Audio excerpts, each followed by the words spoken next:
Bienvenue à cette session, bienvenue à ce moment, bienvenue, que Dieu vous bénisse. Père éternel, mon Dieu, je veux te bénir pour cette session extraordinaire que nous avons, que ta présence conduise nos vies et que, Père, nous puissions aller de l'avant pendant ce message. Fais de nous des esclaves de ta parole. Père, fais de nous des personnes qui adorent écouter ta parole, surtout en ce qui concerne le royaume. Donne-nous de comprendre le royaume, révèle-nous au nom suprême de Jésus, que des vies entières soient certainement, Seigneur, touchées ce matin au nom de Jésus. Je prie qu'à l'entente de ce message, à l'écoute de ce message, une vie puisse comprendre le message et transformer l'intérieur de son esprit, et que l'extérieur aussi, Seigneur, soit impacté par le changement qui s'est manifesté. Père, nous voulons te dire merci pour cette opportunité, nous voulons te célébrer. Seigneur, nous bénissons ta présence dans cet instant. Bénis-nous, assiste-nous, prends le contrôle de ce moment et que ta parole fasse du bien à quiconque veut l'entendre ce matin au nom suprême de Jésus. Que quelqu'un dise 3 fois royaume, royaume, royaume et royaume. Amen, amen, amen. Que Dieu vous bénisse. Alors, ce que nous allons faire ce matin, nous allons débuter notre enseignement de ce matin dans une atmosphère spéciale. Il faut savoir que dans la semaine, nous avons eu le temps d'échanger sur les lois. On a parlé des lois, nous allons continuer la semaine prochaine sur ces points-là. Nous allons découvrir notre outil de travail, donc le livre que Dieu nous a donné la grâce d'avoir. Et je parle l'un des premiers d'une longue liste. Mais ce qui est important pour vous ici, c'est de comprendre que ce livre a une particularité, c'est qu'à l'intérieur de ce livre, nous avons l'enseignement nécessaire. Et chaque jour, nous pourrons l'utiliser pour comprendre le message que Dieu nous a donné la grâce d'enseigner. Alors ce matin, nous allons parler de quelque chose de très, très, très important. Nous allons parler des droits dans le règne humain. Nous allons parler des droits dans le règne humain. Je répète, les droits dans le règne humain. À tous ceux qui n'ont pas encore leur livre, je vous le conseille, achetez vos livres, prenez vos livres. Et je crois que c'est visible ici, quand je regarde, vous pouvez l'avoir. À ceux qui n'ont pas leur livre, achetez vos livres, vous pouvez l'avoir. Et prenez-le vraiment, et ça vous aidera à pouvoir faire les méditations, les enseignements. À la fin du livre, vous avez ce qu'il vous faut. Vous avez la capacité de voir clairement l'ensemble d'un outil de prière qui est disponible. Je ne sais pas si c'est visible. Vous avez un tableau qui vous permet d'étudier personnellement à la maison l'ensemble des enseignements que nous avons. Un tableau de méditation, un cahier de méditation. Amen. Et vous avez une prière finale que nous allons dire tout à l'heure ensemble, qui est à la fin, je ne sais pas si c'est visible. Vous avez une prière finale qui est disponible. Donc, il faut véritablement qu'on se concentre ce matin et qu'on aille à l'essentiel. Amen. Alors, nous allons parler aujourd'hui du droit dans le règne humain. Alors, le droit dans le règne humain, je crois que c'est quelque chose de très, très, très, très, très important à comprendre, le droit dans le règne humain. Alors, ça, c'est vraiment ce pourquoi nous allons pouvoir échanger ce matin, le droit dans le règne humain. Le plus important pour toi, c'est de savoir quel est le rôle de l'homme et dans l'architecture du royaume de Dieu.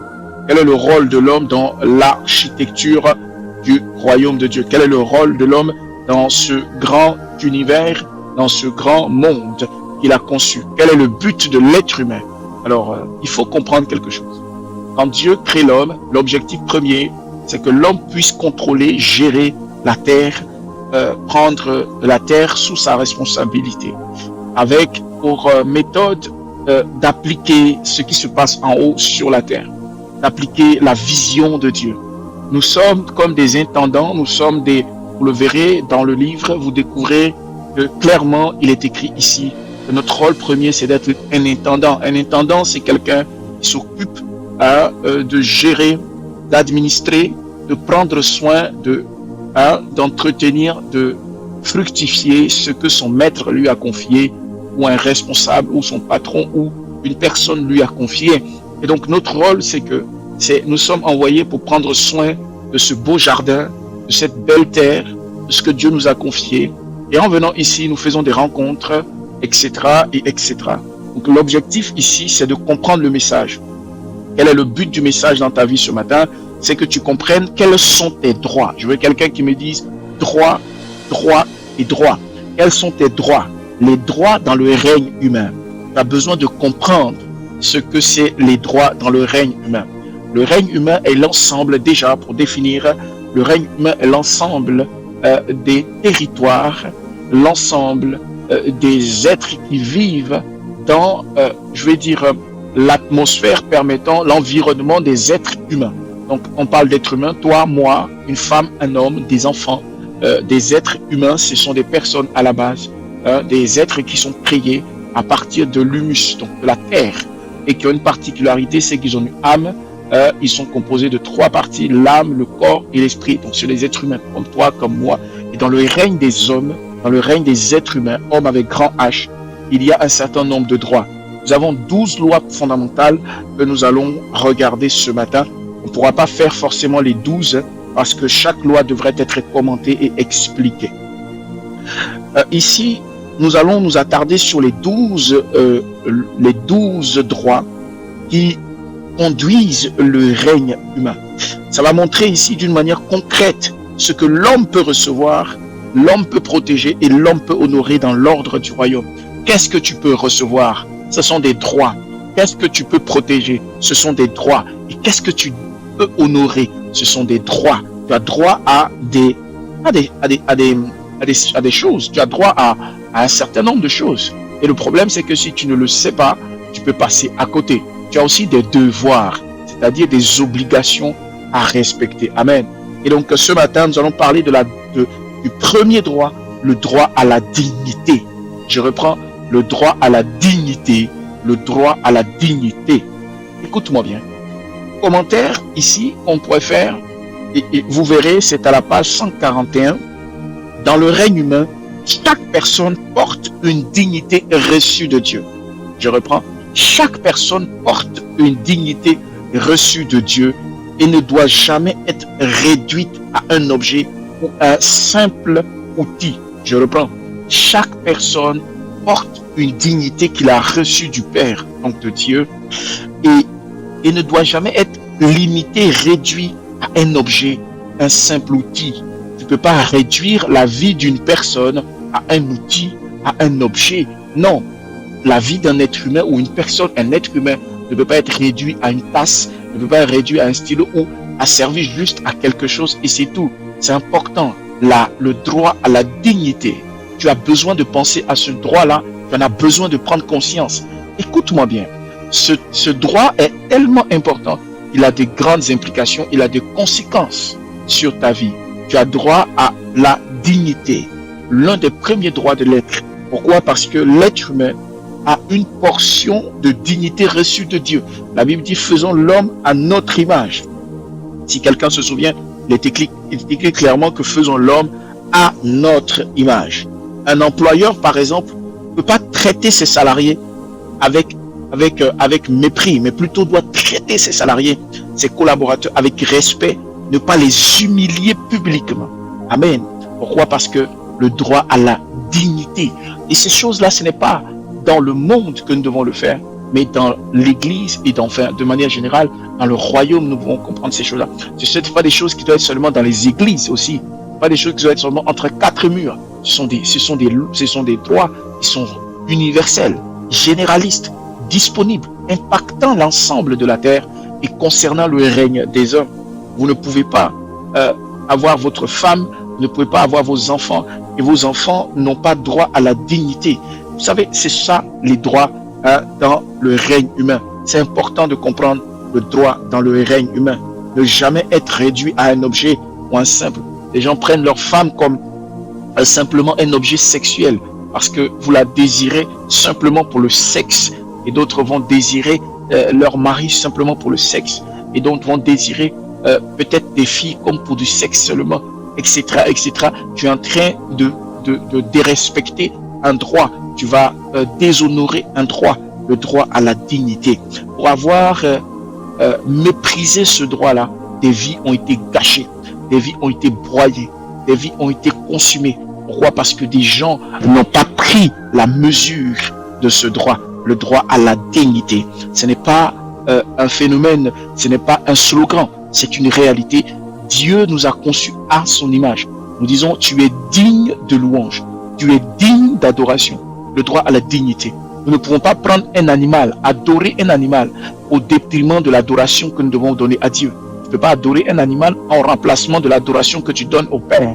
Tu ne peux pas le faire. Pourquoi? Parce que le droit à la dignité revient à Dieu. La gloire revient à Dieu. Tout doit être loué. Donc c'est la même chose. Tu ne peux pas transformer Dieu en une chose. Tu ne peux pas transformer Dieu en un objet. La même chose, on ne peut pas transformer un être humain en un objet. On ne peut pas déshonorer, humilier, réduire un être humain à un simple objet ou un outil. Simplement, c'est-à-dire on veut juste l'utiliser pour atteindre juste quelque chose. Et après, on n'a pas d'intérêt avec cette personne.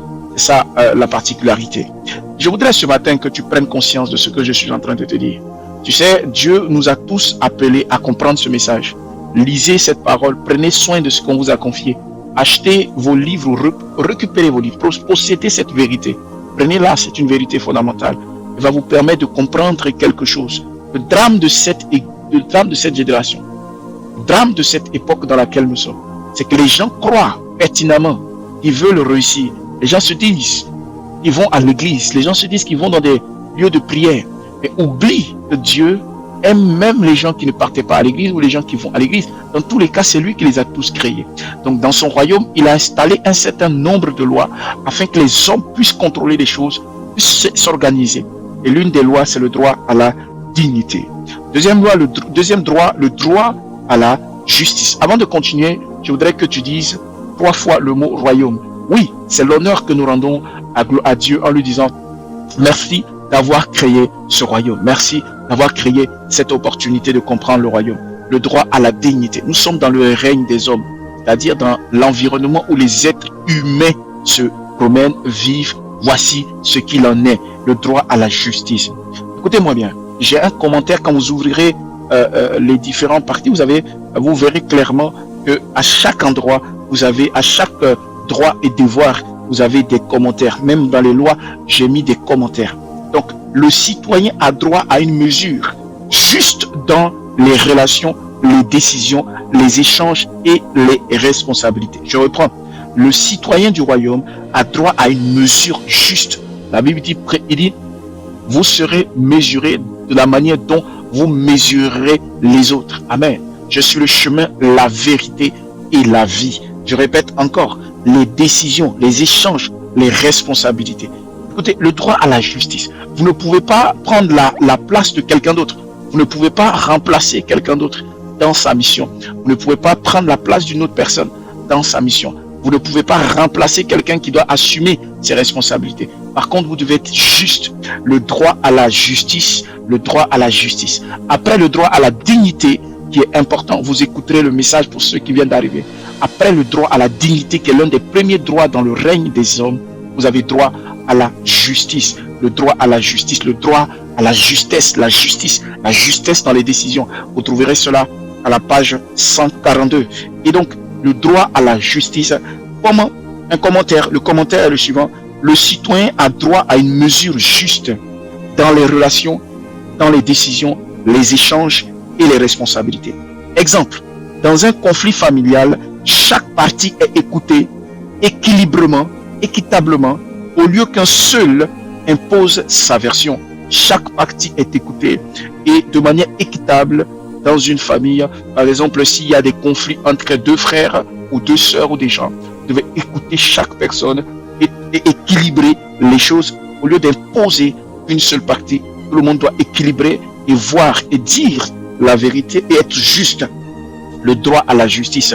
Le citoyen a droit à une mesure juste. C'est ainsi que Dieu donna la sagesse à Salomon et Salomon a fait la chose suivante. Un jour, les gens viennent voir Salomon et lui disent, écoute, voici ce qui se passe. Mon enfant, une dame lui dit, mon enfant est mort pendant que nous dormions, parce que 2 dames dormaient sur le même matelas, le même lit, et ils avaient leurs enfants à côté de chacune. Et pendant qu'elles étaient en train de dormir, elles se sont rendues compte de la chose suivante. Pendant qu'elles étaient en train de dormir, elles se sont rendues compte que le matin, il y a un enfant qui est décédé. Parce qu'il y a une d'entre elles qui, en dormant fort, s'est retournée, elle a écrasé son propre enfant. Et en se réveillant vers 3h, 4h du matin, elle se rend compte que son propre enfant est en dessous d'elle. Il est écrasé, étouffé. Et qu'est-ce qu'elle a fait? Elle voit sa collègue, sa consoeur qui est juste à droite, sa camarade qui est juste à droite. Elle se dit, qu'est-ce qu'il faut faire? Elle a pris l'enfant de sa camarade, elle l'a mis de son côté, et elle a pris l'enfant qui est mort, elle l'a mis du côté de sa camarade qui était en train de elle était en train de dormir. Et regardez ce qui se passe le matin. Cette dame innocente qui se lève, elle voit que son enfant, et elle voit un enfant décédé à sa droite. Elle voit un enfant mort à sa droite. Elle se dit, mais qu'est-ce qui s'est passé? Écoute-moi bien, pendant que je suis en train de te parler, dans le monde des hommes, les hommes sont capables de calomnier les gens. Les hommes sont capables de toutes choses. Les hommes sont capables de jeter l'opprobre. Les hommes sont capables de critiquer, etc., etc. La méchanceté humaine est telle que Dieu veut que dans le règne des hommes, il y ait une justice parce que, à la base, dans sa vision, il a prévu que l'homme puisse être organisé comme le ciel est organisé. Et donc, c'est pour ça qu'il a prévu d'être juste dans ce que vous faites. C'est ainsi que Dieu, qui a donné la sagesse à Salomon, avait vu que, ok, ce qu'on va faire, si véritablement celle qui aime son enfant, on verra quand je vais prendre cette décision. Laquelle décision? Il dit, envoyez-moi le bébé en question qui est encore vivant. Et pendant que le bébé est en cours de chemin, il décide comme ça, ok, ce que je vais faire, je vais couper l'enfant en deux, je vais faire semblant de couper l'enfant en deux. Et je vais dire, donnez-moi une épée, et je vais tenir l'enfant et couper l'enfant en deux, partager l'enfant entre les deux personnes. Et je verrai la réaction de l'une d'entre elles. Et pendant il décide de vouloir couper l'enfant en deux, alléluia, pendant qu'il décide de couper l'enfant en deux, il y a une des mères qui dit, laissez cet enfant, c'est pas grave, donnez cet enfant à ma collègue, donnez-lui cet enfant, c'est pas grave, donnez cet enfant à cette dame, qu'elle le prenne, que l'enfant vive, c'est l'essentiel, faut que l'enfant vive, l'essentiel, faut que l'enfant vive. Et donc, pendant qu'elle le disait, il y avait l'autre qui était à côté, elle savait que ce n'était pas son enfant. Elle s'en foutait que cet enfant vive ou pas. Elle, ça ne disait absolument pas grand chose. Elle regardait, elle lorgnait. Elle se disait dans son cœur, vaut mieux que cet enfant meure. Ainsi, nous tous, nous aurons perdu un enfant. Et donc, à ce moment-là, dans son cœur, Salomon a remarqué ici la différence de réaction. Écoute-moi bien pendant que je suis en train d'enseigner. La capacité de réagir face à une situation va déterminer si tu aimes véritablement les choses ou si tu veux faire avancer les choses. La manière dont les gens réagissent, la détermination que vous avez.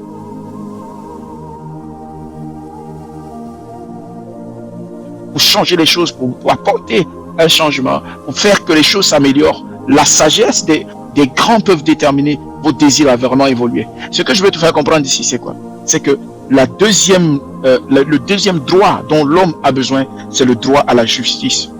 L'homme a droit à la justice parce que c'est un droit que Dieu lui a donné. C'est pour ça que l'humanité entière, vous verrez, se soumet, il y a toujours des conflits, des choses dans des endroits. Pourquoi? Parce que les hommes cherchent la justice. Les gens veulent la justice. Et les gens cherchent un Messie. Pourquoi des gens attendent pendant des siècles et des siècles la venue d'un Messie, la venue de quelqu'un qui va changer leur vie?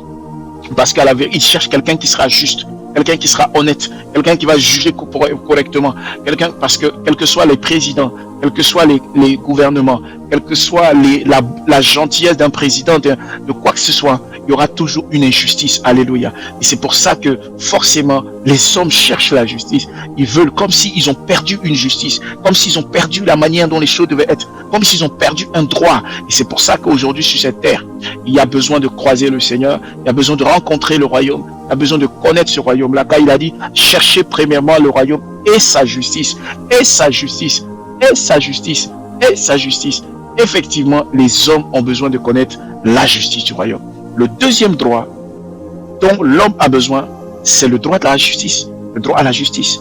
Et donc, le premier droit que je vous ai donné, vous le trouverez dans le livre, à la page 141. C'est le premier droit, le droit à la dignité. Le droit à la dignité. Le droit à la dignité. Vous écouterez le message et vous verrez. Amen. Dieu t'a créé digne et tu as besoin du droit à la dignité. La dignité fait partie de ta vie. Nous allons continuer. Le troisième droit, mais dans les commentaires, royaume. Le droit à la vérité. Le droit à la vérité. Les kantarou saketa. Le droit à la vérité. Vous voyez, c'est pour ça que Christ dit, je suis le chemin, la vérité et la vie. Parce que vous avez droit à la vérité. Tu as droit à la vérité. Le droit à la vérité. On est en train de te donner tes droits. tu aimes la facilité. Tu veux qu'on te donne tes droits. Mais sache que dans le même livre, nous avons aussi les devoirs que nous devons obligatoirement accomplir. Le droit à la vérité. Le règne humain ne peut pas prospérer durablement sans vérité. Dans un règne des hommes, dans le règne humain, il y a obligation que le droit à la vérité s'exprime. C'est pour ça que vous avez des télévisions, vous avez des médias, le droit à la vérité. Vous avez tout à l'heure le droit à la justice, vous avez le ministère de la justice. Mais vous avez aussi le droit à la vérité. Le droit à la vérité. Vous avez cette vérité qui explose. Hein? Le journal télé, le journal télévisé. Vous avez les journaux, vous avez des livres. La vérité. La Bible dit, je suis le chemin. Ils cherchent tous la vérité. L'humanité entière se dit, mais où est la vérité? Quelle est au sujet du mariage la vérité? Au sujet de la santé la vérité? Oh, quelqu'un a découvert la vérité ici, quelque chose. La Bible dit, la vérité. Christ est la vérité. À l'intérieur, en étudiant le royaume, la vérité se révèle à toi. Le citoyen a droit à la relation fondée sur la sincérité. Un citoyen du royaume doit fonder sa relation avec les autres sur la sincérité, la vérité. Et donc, dans la vérité ne cherche pas à offenser les gens. C'est pas pour offenser les gens qu'on cherche la vérité. C'est pas pour blesser les gens qu'on cherche la vérité. On cherche la vérité parce que c'est un droit que toi tu mérites, mais un droit que celui qui est en face mérite. Donc, le droit à la vérité. Dans un partenariat, les chiffres réels doivent être exposés au lieu d'être maquillés pour tromper l'autre. Vous avez exemple concret. Je prends un exemple concret, c'est que il y a la vérité. Vous allez voir qu'à chaque fois, dans chaque droit et devoir, vous avez des exemples concrets que vous pouvez projeter dans la vie de tous les jours. Dans un partenariat, les chiffres qui sont écrits doivent être des chiffres réels exposés au lieu d'être maquillés pour tromper l'autre. Donc vous voyez que c'est la vérité. Tu ne peux pas cacher la vérité. La vérité ne peut pas se cacher. Il y a plusieurs choses dans la vie qui ne peuvent pas être cachées et dont la vérité fait partie. On ne cache pas la vérité. On ne peut pas cacher une grossesse. Tu as beau faire une grossesse, se cachera jamais. Soit vous l'enlevez, chose qui n'est pas conseillée, mais la vérité ne peut pas être cachée. Une grossesse ne peut pas être cachée. Amen. Tu as beau dire, et aussi, je vais dire, l'amour ne peut pas être caché. Quelqu'un qui est amoureux ne peut pas cacher. Vous pouvez tout faire, un jour ça sera révélé. Aussi, la joie ne peut pas être cachée. La joie, les gens peuvent faire tout. Vous pouvez être heureux ou heureuse. Si la joie est dans le cœur de quelqu'un, même si ça va le trahir, il va le dire soit à quelqu'un, il va se manifester, il va marcher d'une manière, il va parler d'une façon, mais dans tous les cas, cette joie va sortir. Si vous analysez clairement. Donc, la vérité fait partie de ces choses qu'on ne cache pas. Vous avez beau mentir, vous avez beau tourner en rond, cette vérité va un jour exploser. Et donc, le problème, c'est que c'est une question de temps. La vérité finit toujours par s'exposer. Amen. Donc, la vérité, le droit à la vérité. Et c'est ainsi que Dieu savait que la vérité allait exploser un jour. Elle allait être là. C'est pour ça que Christ est venu pour exposer la vérité. Dans le règne des hommes, vous devez comprendre ces choses-là. Le droit au travail. Quatrième droit, le droit au travail utile. Vous aurez votre livre et vous pourrez découvrir le droit. Vous avez droit au travail. Je vois des gens prier, Seigneur, donne-moi le travail. Mais non, en fait, vous avez droit au travail utile. Le travail utile. L'homme n'a pas seulement le devoir de travailler. C'est pas l'obligation seulement de travailler. Mais il a aussi le droit à faire une activité qui respecte sa dignité et son effort. Je prends un exemple. Si tu te prostitues, que tu prends ton sexe pour l'offrir en retour pour gagner de l'argent, ce n'est pas le travail. C'est pas le travail que Dieu demande. C'est pas un travail que Dieu te demande. Ça, c'est pas le travail. Parce que le travail utile, il faut rajouter le travail utile. Quand tu te lèves et que tu crées une activité qui par exemple, prend soin de la vie d'autrui, là, et que cette vie-là grandit, etc. Ou bien tu apportes quelque chose de sérieux, de concret, d'honnête. On dit, à ce moment-là, tu as du travail utile. Mais quand tu prends une femme qui prend son sexe et puis elle le vend, ou bien ceci, non, ce n'est pas un travail utile. C'est pour ça que Satan est très malin. Il dit, travail. Mais non, il y a le travail utile. Il y a trop de choses qui sont utiles. Qui sont utiles dans la vie des hommes. Il y a des choses inutiles qui sont existantes, il y a des choses inutiles, il y a des choses utiles. Et Satan crée une économie dans l'environnement des choses inutiles. Vous avez, je vous ai enseigné sur les économies, c'est-à-dire les différents types de marchés, de business, d'opportunités. Donc, il y a le côté, comme on appelle, négatif ou encore le côté sombre. Donc, il sait que ce qui n'est pas utile entre dans le domaine de ce qui n'est pas, voilà, de ce qui n'est pas possible à faire. Ok? Donc, c'est important. C'est important de comprendre. La Bible dit, tout est utile, mais tout n'est pas aussi permis. Amen. Tout est utile, mais tout n'est pas aussi permis. Il y a même des choses utiles, mais qui ne sont pas permis. Écoutez, et quelqu'un peut dire, oui, moi j'ai besoin de sortir. Une femme, oh, c'est important, mais est-ce que c'est permis de te vendre ton sexe, de te promener, de faire gérer des activités sexuelles, mon cher, de te prostituer? Non, ce n'est pas utile. C'est peut-être utile pour quelqu'un qui est sous la pression d'une mentalité, d'un esprit. C'est utile dans son esprit. Mais utile crée le mot utiliser. C'est pas parce que c'est utilisable. Ce n'est pas parce que ton corps est utilisable que tu es permis de le mettre exposé à la vente, etc. Ce n'est pas parce que tu as le téléphone portable que tu peux utiliser, que tu vas faire des choses dans le téléphone portable qui ne sont pas permis. Donc, le droit au travail utile. Amen. Donc, exemple concret, une personne est rémunérée honnêtement pour son service au lieu d'être seulement exploité. On le paye ce qu'on peut lui payer, ce qu'on a droit à lui payer. Si on ne peut pas lui payer, on le dit. C'est comme ça qu'on dit, ça c'est un exemple. Le droit au travail utile. Une personne fait un travail, c'est ce travail qu'il fait, il est rémunéré directement, honnêtement, selon son service, selon le service, au lieu d'être seulement exploité. Par exemple, tu sais que la personne, tu peux le payer 1, tu peux le payer 1, tu le payes 1. Parce que toi, tu sais que selon ta réalité, tu peux le payer 1. Et tu le lui dis.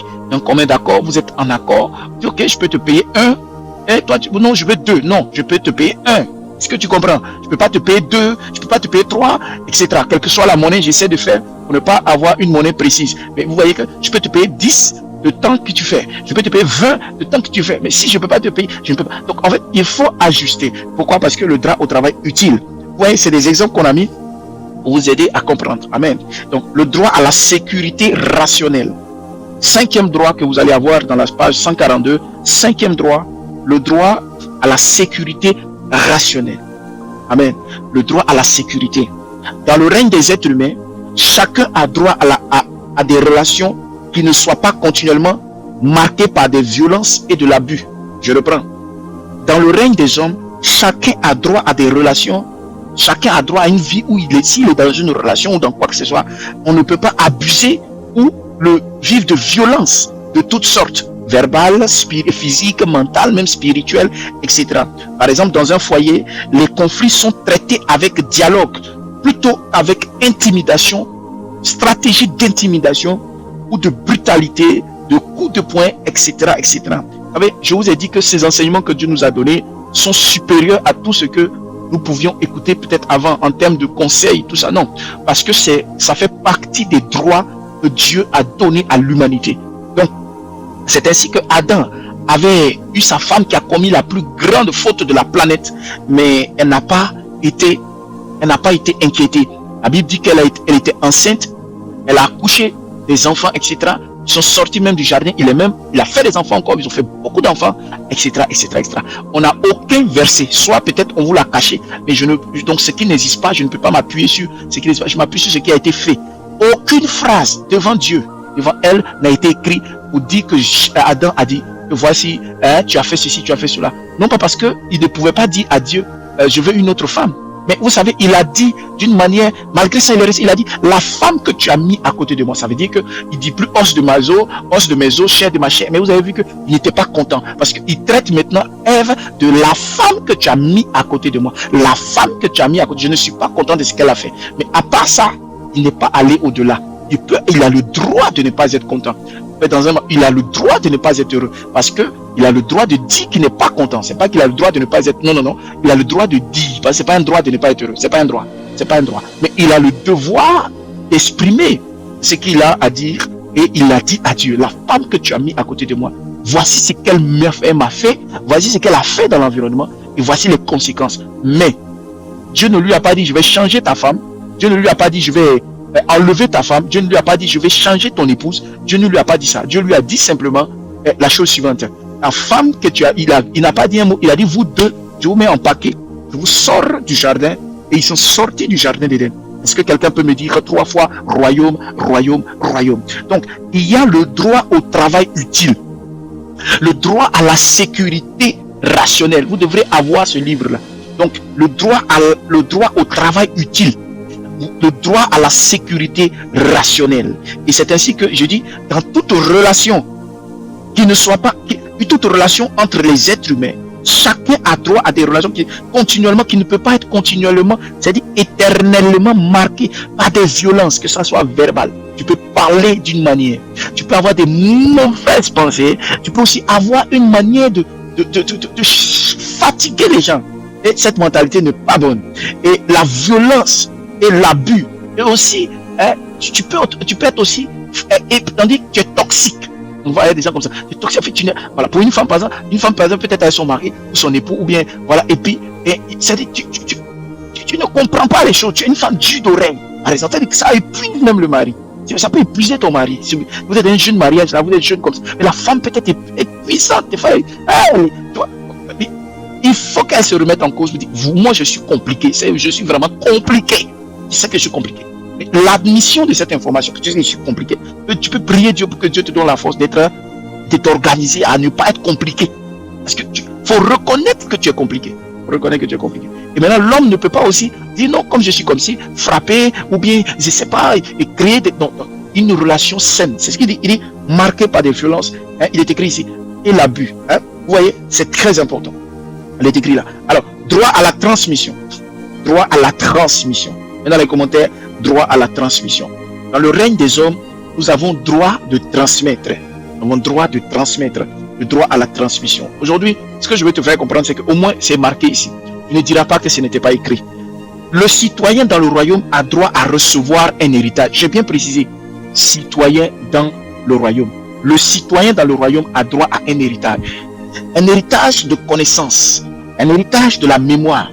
Un héritage de foi. Un héritage de valeur. Toi, quel héritage tu veux? L'héritage dont tu as besoin, la foi. La foi permet de réaliser beaucoup de choses. C'est pour ça que Dieu nous a laissé en héritage la foi de Abraham. Dieu nous a laissé en héritage la foi de Abraham. Dieu nous a laissé en héritage la foi de Abraham, la foi même de Jésus, la foi des disciples, parce que c'est un héritage. C'est un héritage, ça coûte cher. Vous voyez que c'est cette foi qui a été transmise à Isaac. Abraham qui a pour enfant Isaac. Quand il est parti, il n'y avait plus les richesses. Mais il a transmis une foi extraordinaire à Isaac, de telle sorte que Isaac est devenu de plus en plus riche, fort, puissant, etc. Il faut comprendre que la foi est un héritage. La foi est un héritage qu'on transmet. La foi est un héritage qu'on transmet. Est-ce que quelqu'un me suit? Et c'est très important. La mémoire. Mais quelle est ta mémoire? Quelle est ta capacité de faits historiques? Comment Dieu a marché avec vous? D'où il est parti? Comment ça a commencé? Qui es-tu? Comment tu as connu le royaume? Comment tu as entendu la première fois le message du royaume? Quelle est ta mentalité avant d'arriver à M2A? Quand tu as croisé l'apôtre, qu'est-ce que tu pensais avant? Qu'est-ce qui a changé? Comment tu vois la vie aujourd'hui? Est-ce que tu as commencé à améliorer des choses? Tu écris, tu vois d'où tu es parti. Comment Dieu a marché avec toi quand tu étais petite, quand tu étais petit? Comment tu es formaté? Qu'est-ce que tes parents, ta famille, les ancêtres, ceux qui étaient de l'autre côté avaient une mentalité? Quelle est la nouvelle mentalité? Qu'est-ce que tu as bâti dans ta tête, ta mémoire, ton passé? Des valeurs doivent être implémentées en héritage. Dans le règne humain, tu dois transmettre tes valeurs. Quelles sont tes valeurs? Qu'est-ce que tu as transmis à tes enfants? Qu'est-ce que tu as transmis à ta fille, à ton fils? Même, est-ce que tu as transmis à ton mari, à ta femme? Qu'est-ce que vous êtes transmis comme valeur? Vous venez de familles différentes, mais quelle valeur toi tu es venu transmettre à ton mari? Quelle valeur tu es venu transmettre à ton époux? Quelle valeur ton époux t'a transmis? Vous voyez, le monde dans lequel il y a le droit à la transmission. Tu me donnes quelque chose, tu me transmets quelque chose. C'est pour ça que le droit à la transmission est utilisé. Quand tu maries une femme, vous allez, par exemple, avoir les attitudes, les comportements, la manière de ce qu'elle avait chez ses parents.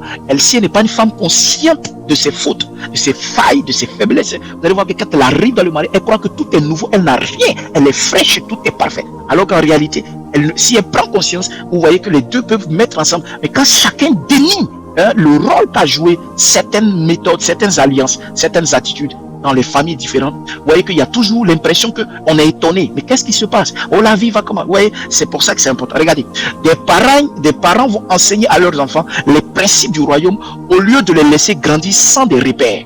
C'est un exemple, par exemple. Tu peux enseigner à tes enfants les principes du royaume. Comme je viens d'enseigner, on est à la loi numéro 6, au droit des êtres humains dans le règne des hommes. Le droit numéro 6. Ce droit numéro 6 te confère la capacité de transmettre. Oui, tu es là et puis tu dis Seigneur, j'ai le droit de transmettre. Avant que je quitte la terre, je dois transmettre. Ça commence à partir d'aujourd'hui, je dois transmettre. Donc quand tu dis ça, Dieu sait que tu as le droit de transmettre. Si c'est faux, Il va te dire c'est faux. Mais il sait que tu as un droit. C'est un droit que tu as. Tu as le droit de transmettre. Tu as le droit de transmettre. Et tu dois transmettre. Tu dois transmettre. Tu dois transmettre. Tu dois transmettre. Tu dois transmettre. Tu dois transmettre. Mais qu'est-ce que tu transmets au fait? Alléluia. Le droit a une autorité juste. Je répète, le droit a une autorité juste. Droit numéro 7. Ce dont tu as droit dans le règne des hommes. Droit numéro 7. Le droit a une autorité juste. Le droit a une autorité juste. L'autorité, commentaire. Vous avez des commentaires et des exemples concrets. L'autorité humaine n'est pas faite pour écraser, pour servir, mais pour servir, protéger et puis structurer. Donc, tu ne peux pas avoir une autorité pour écraser. C'est pas parce que tu es la mère, tu es le père, c'est pas parce que tu es le patron que tu dois venir écraser. Dieu t'a rendu patron, Dieu t'a rendu le patron. Dieu t'a donné une idée, tu as monté une entreprise. Dieu t'a donné la capacité, tu es devenu président de la République. Dieu t'a donné la capacité, tu es devenu ministre. Dieu t'a donné la capacité, tu as réussi dans cette famille. Dieu t'a fait ceci, etc. Tu ne peux pas prendre ce droit pour écraser, mais plutôt servir, protéger, structurer. C'est ainsi que le droit a une autorité juste, s'applique par exemple beaucoup souvent dans les structures familiales. Mais dans les commentaires famille, tu es jeune ici, tu m'écoutes. Le jour où tu te maries et que ta femme, que tu as eu la grâce de prendre, d'avoir, ou bien tu as une femme, la grâce aussi que cette femme a eu de t'avoir, parce que tout le temps c'est comme, non, vous deux vous avez les grâces de vous avoir. Et maintenant quand vous êtes ensemble, regardez ce qui se passe. Si tu ne sais pas utiliser ton autorité juste, parce que si la femme ne te donne pas aussi te donne pas l'autorité, parce qu'il y a des femmes par exemple, au fil des années ou au fil du temps peut se dire, ok, oh bon, je baisse en garde, je ne donne plus l'autorité à mon époux ou à mon mari. Donc il faut que l'autorité te soit toujours conférée. L'autorité elle est en toi, on ne peut pas t'enlever. C'est pour ça qu'on ne peut pas enlever l'autorité à un homme. Mais il faut comprendre que si tu as cette autorité sur tes enfants, sur ta famille, et que tu joues à abuser de cette autorité. Je me souviens, il y a des femmes qui se font violer dans leur mariage. Ils se font maltraiter dans le mariage là au niveau des droits même qu'elles ont sur certains niveaux. Pourquoi? Parce que l'autorité est abusée. Abusée, véritablement abusée. Vous voyez, tu abuses de quelque chose quand tu ne connais pas l'utilité. Il y a des hommes qui ne savent pas l'utilité d'une femme, donc ils abusent. Il y a des femmes qui ne connaissent pas l'utilité d'un mari, donc elles vont abuser. C'est quoi abuser? On dit qu'il a abusé de cette chose-là. C'est comme l'alcool, il a abusé de l'alcool. Vous voyez, on doit boire peut-être il est permis pour ceux qui buvaient ou qui boivent, ils prennent un petit verre comme ça. Et puis bon, c'est bon, j'arrête là. Mais lui, il a bu 3-4 bouteilles, même presque un casier, il est en train. Vous voyez, parce qu'il a abusé de l'adversaire. Tu abuses. Comment on abuse d'un mari? Comment on abuse d'une femme? Tu excites l'essence de l'individu pour le pousser à s'énerver. Tu le pousses. Tu réfléchis pas quand tu poses un acte. Tu prédis, tu t'assois pas pour réfléchir. Comment faire pour que ça soit bien? Tu abuses. L'abus, c'est tu réfléchis pas. Tout est automatique. Tu ne penses pas. Et il y a des femmes qui ne pensent pas. Comment faire pour qu'aujourd'hui, elles se disent c'est trop fatigant de réfléchir tous les jours. Mais en fait, tu vas abuser. Quelque chose que tu ne réfléchis pas pour améliorer, pour rendre bien. Tu vas abuser un jour comme ça. Tu vas appuyer sur un bouton. Tu vas casser quelque chose. Mettez des gens qui n'ont pas la connaissance des interrupteurs, je ne sais pas quoi, dans une maison. Vous verrez que comme ils n'ont pas réfléchi, parce qu'entre deux enfants dans une maison qui sont arrivés, deux bons villageois, l'autre est bon villageois, il ne maîtrise pas, et puis un autre qui arrive, vous allez voir que la différence est nette. Ils sont en train de vouloir utiliser ce qui est là, et puis il y a un autre qui dit, attends, réfléchissons un peu. Ah oui, ça marche. Mais l'autre qui n'a pas réfléchi, il appuie comme ça. Il appuie sur les boutons, paf, ça se casse. C'est pour ça que la loi suivante que je te donne, quand tu ne connais pas quelque chose, tu vas abuser de ça. Il y a des gens qui croient que non, comme quelqu'un abuse de quelque chose parce qu'il connaît, ou bien il fait. Non, il ne connaît justement pas, c'est pour ça qu'il abuse. Quand tu ne sais pas ce que l'alcool peut te faire, tu vas boire ça comme un malade. Tu ne sais pas ce que la cigarette peut faire véritablement. Je dis connaître, je n'ai pas dit savoir seulement. Je dis connaître. Quand tu ne connais pas. Quand tu ne connais pas l'utilité d'un être garçon, homme dans ta vie, tu vas abuser sans te rendre compte. Quand tu ne connais pas l'être homme, femme dans ta vie, tu vas abuser dans ta vie. Quand tu ne connais pas la vie, le rôle d'un homme de Dieu, d'un serviteur, d'un apôtre ou quelqu'un qui t'enseigne dans ta vie, tu vas abuser. Quand tu ne connais pas le rôle d'une amitié, tu vas abuser de cette amitié. Quand tu ne connais pas le rôle d'un enfant, tu vas abuser de l'enfant. Est-ce que tu comprends un peu? Donc voilà un peu pourquoi le droit a une autorité juste. Je prends un exemple, un responsable d'une église corrige avec amour et puis vérité. Oui, il dit les choses et derrière il passe un peu pour ne pas que les gens soient trucs. Et qu'est-ce qui se passe avec amour au lieu plutôt de le faire avec colère? Alléluia. Au lieu de le faire avec colère. Amen. Au lieu de le faire avec colère. Au lieu de le faire avec colère. Amen. Au lieu de le faire avec colère. Donc c'est pour ça que c'est très, très, très important. Je vais m'arrêter là aujourd'hui. Je vais m'arrêter là aujourd'hui. Et je crois que j'aimerais bien que tu puisses méditer sur ce que j'ai dit. Et que ton esprit puisse dire merci Saint-Esprit. Et que tu dises 3 fois royaume, royaume, royaume, royaume. Et pendant que tu es en train de dire 3 fois royaume, que le royaume s'installe dans ta vie. Amen. Que le royaume descende dans ta vie. Amen. Que l'enseignement descende dans ta vie. Amen. Je vais t'encourager à prendre clairement ta responsabilité. Que tu sois en Côte d'Ivoire ou en France ou je ne sais pas où, tu dois être capable de prendre ce livre, de l'étudier, de le lire, de le méditer, etc. C'est très important pour toi. Parce que à l'intérieur, vous voyez ce que je suis en train de dire, c'est chic dans tes oreilles, c'est bien, ça te parle, et tu te dis pas, oh, si j'ai ma part, je dois le lire. Certains vont même avoir le livre, puis tu le laisses. Non, il faut le lire, faut le lire, faut le lire, faut le lire, souligner, vous avez des stabilos, etc., etc. Et noter, noter, noter, comprendre, poser des questions. Vous savez, c'est juste un petit passage que tu prends comme ça, et tu réfléchis. Dans l'introduction, on vous a dit, ne lisez pas ce livre-là avec précipitation. Il faut le lire avec tranquillité mentale. Il n'y a pas besoin de lire beaucoup pour comprendre. Un petit passage, tu te poses des questions. Tu verras les résultats. La Bible dit, c'est comme ça qu'on devient sage. Amen, amen, amen, amen, amen. Que Dieu vous bénisse. Shalom, shalom, shalom.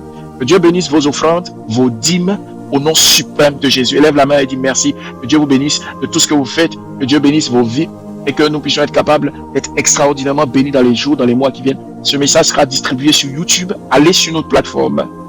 Bénissez le Seigneur. Allez sur cette plateforme. Profitez, réécoutez les vidéos YouTube. Likez-les, partagez-les et que abonnez-vous et que Dieu puisse partager à d'autres personnes et qu'ils puissent prendre conscience de ce que nous avons. Que Dieu vous bénisse. Shalom. Vous avez vos livres qui sont disponibles. Prenez-les, achetez-les, investissez. Ce n'est pas un sacrifice.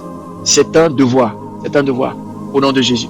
Quelque chose qui va t'apporter 15 ans de vie en plus. Ça peut t'apporter 15 ans de vie en plus. Ça peut t'apporter quelque chose de grand. Ça peut te bénir encore dans ta vie.